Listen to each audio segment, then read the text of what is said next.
tentative pour indil Ousmane Sonko problème la. parce que boo xoolee audio yi nga xam ne nii Adama Diop mi ngi ciy wax ak Mame Pathé. waaw du audio yu bees audio yu yàgg la boobu man dara jotuma maa ngi nekk Dakar. man alhamdulilah dama ko déggal dama ko respecté bu ma waxee ne ma Ndeye Khady bàyyil dama bàyyi gisoo benn audio bu génn. te man danaa la lépp lu yàqal Ousmane Sonko du jógee ko ci man. yaa ngi may déglu bu baax. waaw ñu lay dégg bu baax. kon audio yooyu noonu dañoo njëkk a tànn fee doxul ñu dem mu Ibrahima ba nax ko bés ay volume di bés fee di bàyyi. audio yi Adama Diop di wax ak Mame Pathé boo ko dégloo yaa ngi dégg Adama Diop naan ko yow yaa njëkk a wax ni Ndeye Khady Ndiaye doomu mi nangam Ibrahima Koulibaly du jëkkëram nangam Mame Pathé di daan ko waxuma la loolu. kon xam nga ne loolu foofu la njëkk a jógee ko si ñoom seen biir. d'accord. demee ba xam ne man mënuñoo am ci man loolu si lañ dem si Ibrahima. Ibrahima nag laaj naa ko ne ko bi ngay wax ak Mollah. yow yaa wax loolu mu ne moom xamul sax lu Mollah wax. te boo dégloo si audio yi Mollah wax na ne ko kii Ousmane Sonko jur doomu Ndeye Khady ba pare jël responsable am Ibrahima def na ko ah. waaw parce que nañu sax sant yi. oui oui tout à fait mënut a dugg école xale yi mënuñu jàngi école. ndax seen sant Sonko moo ci nekk. tout à fait. kan moo wax loolu. oui bëri na ci ñiy relaay ci réseaux sociaux yi di wax naan. si audio yi loolu. déedéet ci audio pas ci audio yi ci ñi nga xam dañuy live mais pas ci audio yi loolu jógewul ci audio yi. man samay doom jàng nañ. gis nga école bu ndend ak Ngor Almadi noonu si sama buntu kër. waaw.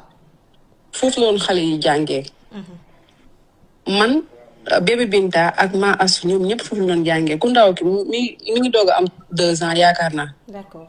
kooku mënut a jàng. ñooñu jàng nañ waxala lan moo indi sax seen ñàkk jàng nii. mooy at bii nii mooy bu fils de Macky jëlee bébé Binta taf ko ci internet bi. loolu xam nga ne amoon na fi ampleur bu rëy. oui oui. dama bind plainte ma yóbbu ko cyber.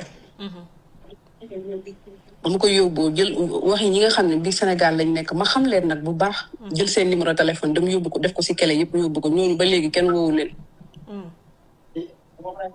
loolu ñooñu ba léegi kenn woowu leen. léegi bu école bu muy jàngee ñu jàpp bee Binta di ko xool naan kii lañ wax mooy doomu Sonko mooy jour bi nga xamee ni coow li am na. d'accord. affaire bi jël xale bi perturbé ko après ma génne ko si école bi indi ko si kër gi mu toog man samay papier doo mën naa la envoyé lépp nga xool. ma toog nii mën naa jël document yëpp ma transféré la ko ba xam da nga fi gis turu Ousmane Sonko nga gis fi santam. très bien. bu jeexee digganteem ak Khoureyssi Thiam lan moo nekk exactement sa diggante ak Khoureyssi Thiam bëggoon naa nga leeral ko laata ñu tàggatoo. Khoureyssi dafa nekk nit ku baax parce que bu projet bi amee noonu jamonoy 2021 chaque fin du mois Khoureyssi da doon indi saako ceeb sama biir kër. di indi bidon diwlin di indi meew di indi café daal yëkkati xaalis di ma may. gis nga man kii Ngoné. malentendu am na sama diggante ak patriote yi. très bien. parce que man lu ma am ak lu ma mel patriote yi ñoo ma ko def.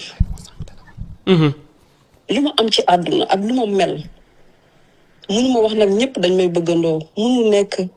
parce que yàlla suñu borom bi sax am na ñoo xam ne gëmuñ ko yonent bi ñëpp toppuñ ko.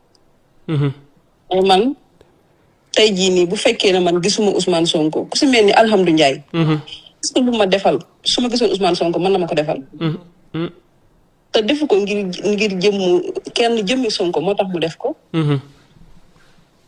man bu ma alhamdulilah joxe loolu am na patriote yoo xam ne nii loolu dañoo dem si alhamdulilah di wax ba alhamdulilah Ndeye Khady yaa bëri noonu. mu ne ma man de ay nit dañ may woo mën a ko ku ma fi indi moo wëraat. di yàq. très bien. man ko ku ma fi indi moo wëraat jël relevé bi jox ma Madiambal Diagne moom mooy wax ak Madiambal Diagne. mais du man. moom su bu ñu toogee ak Adama Diop si oto bi audio bu ma yore su génnoon réew mi tàkk. barke Seydina Muhammad. c'est vrai oui. audio bu salte ay tàntafte woo nañ sëñ Cheikh Thioro Mbacké si biir man maa leen ëpp ngor de. audio boobu heure bu ma ko tegee di ko seetaan sama rongo ñi day génn parce que dama xam ne Ousmane Sonko mérité wut lii. ay nit ñoo xam ne dañuy mbubboo naa man dama gëm Ousmane Sonko fekk du dëgg yaa ngi teg ay diil yaa ngi wax yoo xam ne yaa ngi ut loo man sama relève de compte mën naa waat ne alhamdulilah jotu ci. yóbbu ko si ma jàmbal parce que ñaar ñi rek ñoo ko yore maam Paate ak ma alhamdulilah du def loolu. du def loolu nit ku baax la nit ku góore. très bien. bi ma ko yoree moom bu mu toogee alhamdulilah bu mu toogee Adama Diop si oto bi ku ñu wax boroo sax bokk na ci audio bi woo na ko ne ko ñu ngi ay su ma waxee sax day ñaaw parce que bëgguma. d'accord jërëjëf Ndeye Khady te xaw ma boroo musuma gis boroo. c'est vrai c'est vrai. man patriote yi dama leen di sant.